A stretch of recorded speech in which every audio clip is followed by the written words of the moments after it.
Welcome to IN60. I'm Peter White and my guest is Lauren Ryan from the Thinktank group. Lauren, welcome. We're looking for short, sharp answers. Your time starts now. Define Thinktank in 5 words or less. Thanks for having me, Peter. I'd define Thinktank's proven track record in property finance and alternate investments. What's the biggest investment challenge facing investors today? Well, the question I'm getting a lot of the time is trying to navigate the volatility in the markets, especially given that with a mortgage fund, we ask investors to commit capital for 12 months. So it's investing in a illiquid investment during that volatile time. What's the most important when you're reviewing an asset? Profit, cash flow, security or debt level? They're all really important. When we look at a deal, we're looking at the financial capacity of the borrower and the guarantors, as well as the quality of the security asset. What's the biggest red flag for when assessing an investment?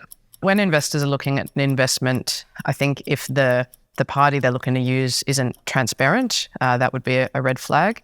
Have they got a proven track record through a handful of different market cycles and done some stress testing on their portfolio? And does the fund or the partners or the directors have skin in the game? Are they investing alongside with you? What's the most attractive trade of an investment in mortgage-backed securities? The income that's derived from the mortgages is what people are seeking, as well as the security being the diversified pool of mortgages. Being debt, you get paid back first, and those security properties are spread all across the country. Your 3 dream living dinner party guests? Well, as you know, I'm big into sport, and I think Cathy Freeman would be very cool. Billy Birmingham, he wrote The 12th Man, and whilst none of the worldwide sports commentators are with us anymore, I get them all in one go with Billy. And to talk about investments and business, I think Larry Fink. If you could only hold one asset for 10 years, what would that be?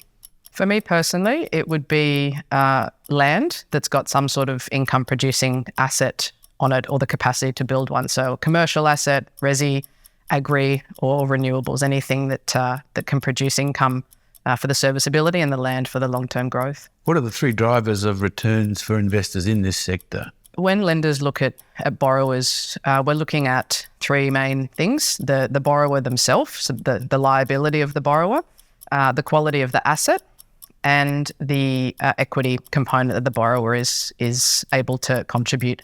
If any of those 3 things pose a little bit extra risk, then we can, and non-bank and financial institutions can charge a slightly higher rate, which generates a higher return. And we manage that risk by decreasing the loan to value ratio or the loan amount to the borrower.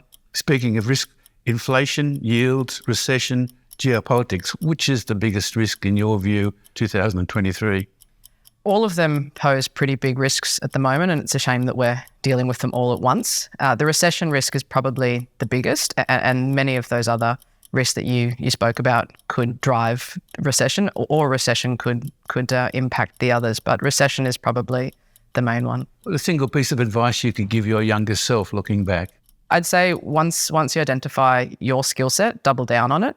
And just because something might come easy to you doesn't mean that it does to everybody else, and that it is a very valuable asset to have. Finally, can the Matildas win the World Cup? No doubt. Lauren, thanks for talking to us today. Thanks, Peter.